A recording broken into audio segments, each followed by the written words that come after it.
Nós estamos meditando na palavra de Deus e, como sempre, antes de nós lermos, pedimos sempre a Deus que Ele nos conduza nessa meditação. Vamos fazer isso hoje, Jeremias 47.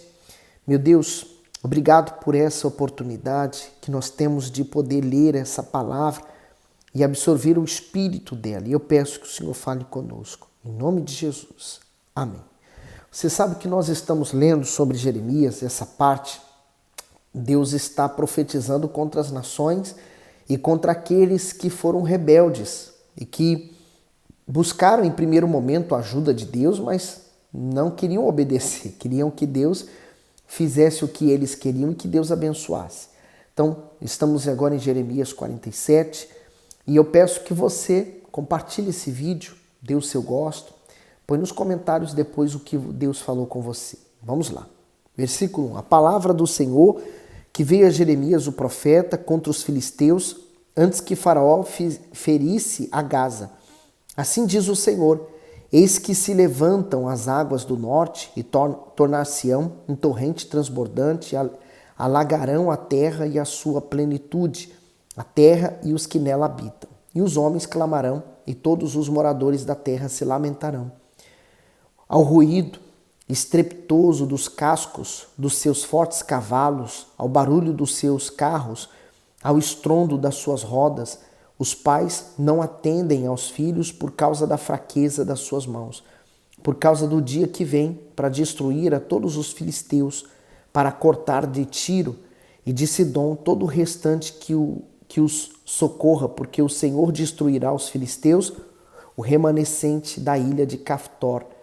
A calvície veio sobre Gaza, foi desarraigada Ascalon, com o restante do seu vale, até quando te retalharás.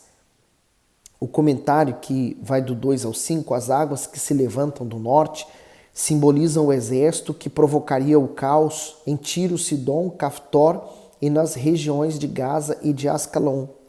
Essa destruição é vista na profecia como a chegada do exército de Nabucodonosor, que causaria grande aflição entre os povos, a ponto de abandonarem os próprios filhos na fuga. E terminando, no 6, a espada do Senhor. Até quando deixarás de repousar? Volta para a tua bainha, descansa e aquieta-te. Mas como te aquietarás? Pois o Senhor deu ordem à espada contra Ascalon e contra a praia do mar, para onde ele a enviou. Então, a cada cidade, Deus então manda um recado. Agora nós vamos falar sobre Moabe, Jeremias 48. Contra Moabe, assim diz o Senhor dos Exércitos, Deus de Israel: ai de Nebo, porque foi destruído, envergonhada está Kiriataim, já está tomada. Misgabe está envergonhada e desanimado. O comentário diz: contra Moabe. Os moabitas se uniram aos babilônios na invasão de Judá. Eles ajudaram Nabucodonosor enviando tropas ao seu exército. Por causa disso, o próprio Deus vingou Israel. Segundo historiadores, os babilônios, aliados dos moabitas, destruíram Moabe cerca de 5 anos após a destruição de Israel. Então, eles plantaram e terminaram colhendo. 2. A glória de Moabe já não existe mais.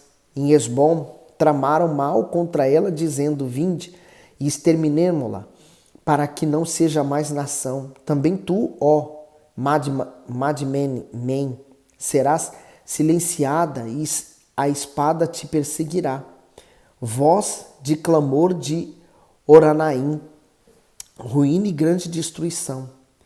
Está destruída Moabe, seus filhos fizeram ouvir um clamor, porque pela subida de Luite eles irão com choro contínuo, porque na descida de Oronaim os adversários de Moabe ouviram as angústias do grito da destruição.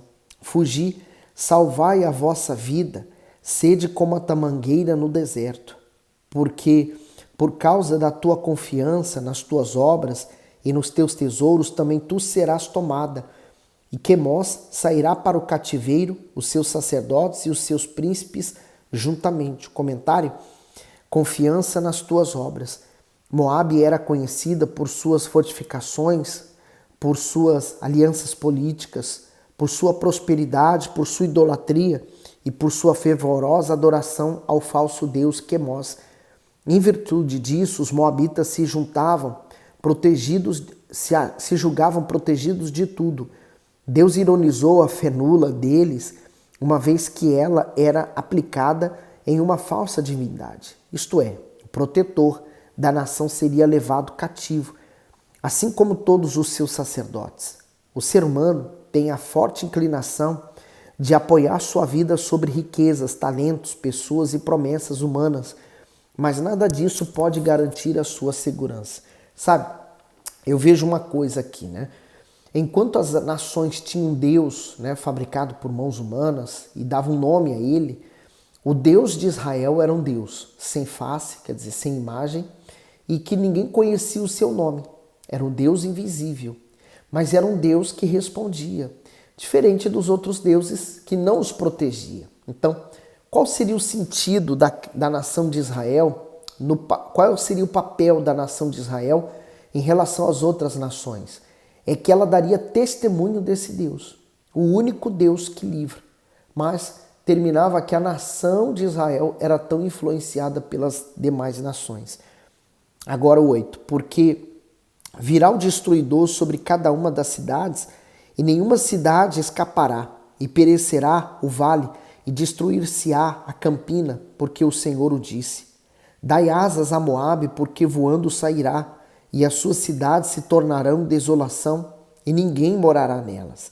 Maldito aquele que fizer a obra do Senhor fraudulosamente, e maldito aquele que retém a sua espada do sangue. O comentário: maldito a nação de Moabe, estava condenada à destruição pelo próprio Deus, e o agente causador desse juízo era Nabucodonosor.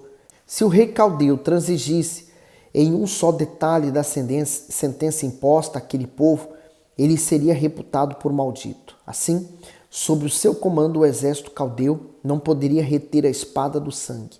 Isto é, se o rei tivesse dó, hesitasse de alguma forma na execução do julgamento divino, ou tentasse de maneira de aplicar a sentença, ele e o seu reino é que se tornariam culpados diante de Deus. A parte B, fazer a obra de Deus fraudulosamente, indica falsidade, engano e dolo por parte de quem se diz servo do Eterno.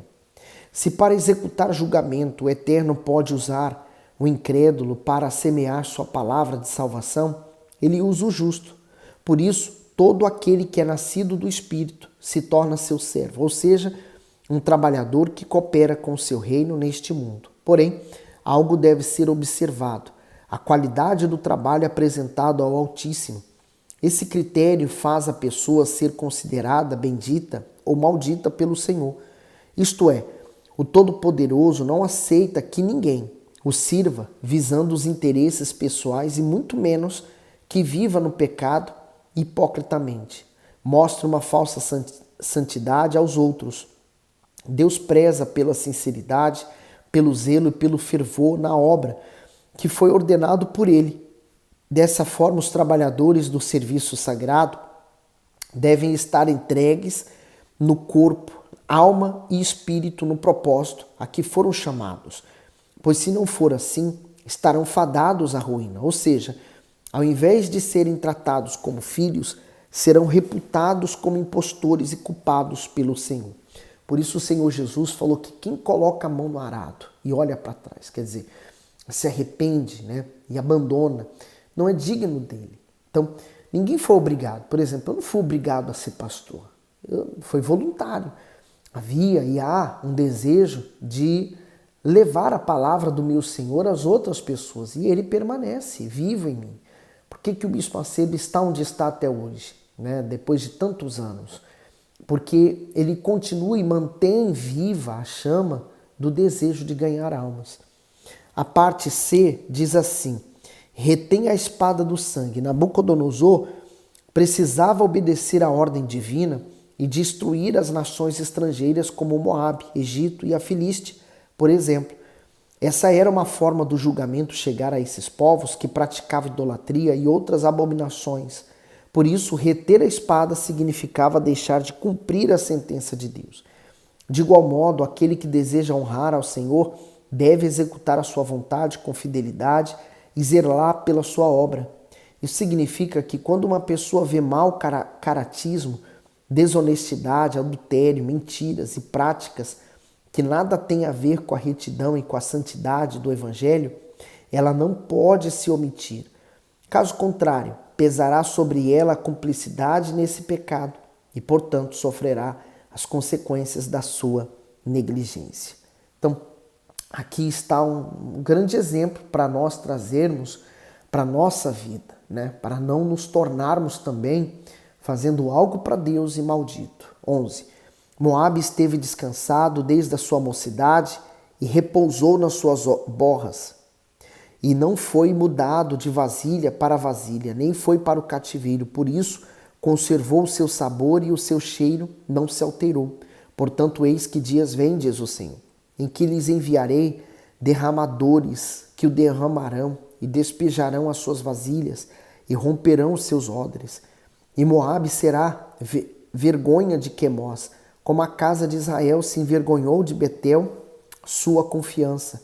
Como direis, somos valentes e homens fortes para a guerra. Moabe está destruído e subiu das suas cidades, e os seus jovens escolhidos desceram à matança, diz o rei, cujo nome é o Senhor dos Exércitos. Estás prestes a vir a calamidade de Moabe, e apressa-se muito a sua aflição. Condoei-vos dele todos os que estáis ao seu redor, e todos os que sabeis o seu nome, dizei como se quebrou a vara forte, o cajado formoso. Desce de sua glória e assenta-te em terra seca, ó moradora, filha de Dibom, porque o destruidor de Moabe subiu contra ti e desfez as suas fortalezas. Põe-te no caminho e espia, ó moradora de Aroer. Pergunta ao que vai fugindo e a que escapou, dize, que sucedeu? Moabe está envergonhada porque foi quebrantado.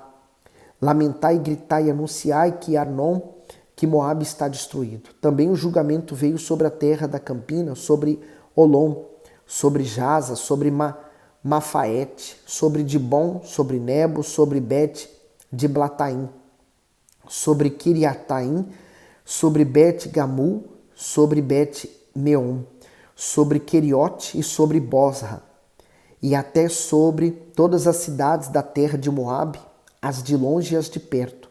Já é cortado o poder de Moabe e é quebrantado o seu braço, diz o Senhor.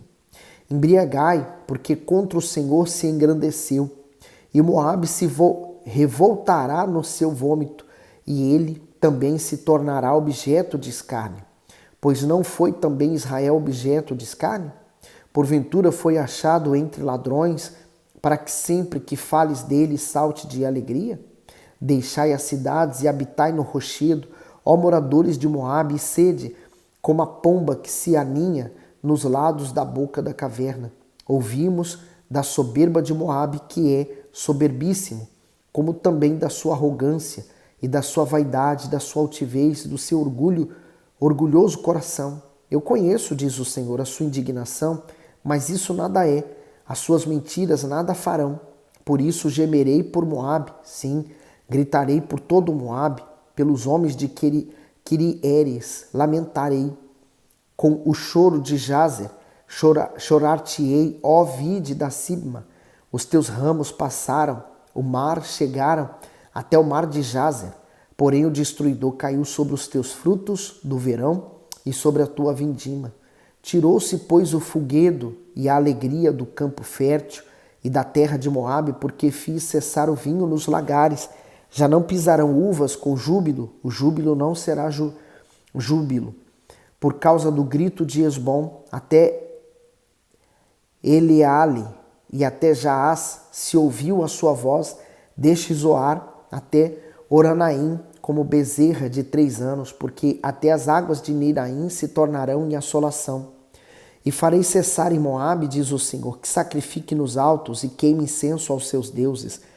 Por isso ressoará como flauta o meu coração por Moabe, também ressoará como flauta o meu coração pelos homens de Kir-Eres, porquanto a abundância que ajudou se perdeu, porque toda a cabeça será tosquiada e toda a barba será diminuída. Sobre todas as mãos haverá sarjaduras e sobre os lombos sacos. Sobre todos os telhados de Moabe e nas suas ruas haverá um pranto geral, porque quebrei a Moabe como um vaso que não agrada, diz o Senhor. Como está quebrantado, como gritam, como virou Moabe a cerviz envergonhado, assim será Moabe objeto de escárnio e de desmaio para todos os que estão em redor dele. Porque assim diz o Senhor, eis que voará, como a águia estenderá as suas asas sobre Moabe. São tomadas as cidades e ocupadas as fortalezas, e naquele dia será o coração dos valentes de Moabe como o coração da mulher que está com dores de parto. E Moabe será destruído para que não seja povo, porque se engrandeceu contra o Senhor. Temor e cova e laço vêm sobre ti, ó morador de Moabe, diz o Senhor. O que fugir do temor cairá na cova, e o que subir da cova ficará preso no laço, porque trarei sobre ele, sobre Moabe, o ano do seu castigo, diz o Senhor. Os que fugiram sem força pararam à sombra de Esbom, pois saiu fogo de Esbom e a labareda do meio de Sion, e devorou o canto de Moabe e o alto da cabeça dos turbulentos. Ai de ti, Moabe, pereceu o povo de Quemós, porque teus filhos ficaram cativos e tuas filhas em cativeiro. Mas nos últimos dias farei voltar os cativos de Moabe, diz o Senhor. Até aqui o juízo de Moabe. Assim será também a vinda do Senhor Jesus. Muitos não esperam por ela, né? Ele falou, tardará. Realmente, né, aparentemente está tardando, mas não falhará. Vamos manter firmes os nossos olhos no Senhor Jesus e na sua volta. Tá certo? Deus abençoe você abundantemente.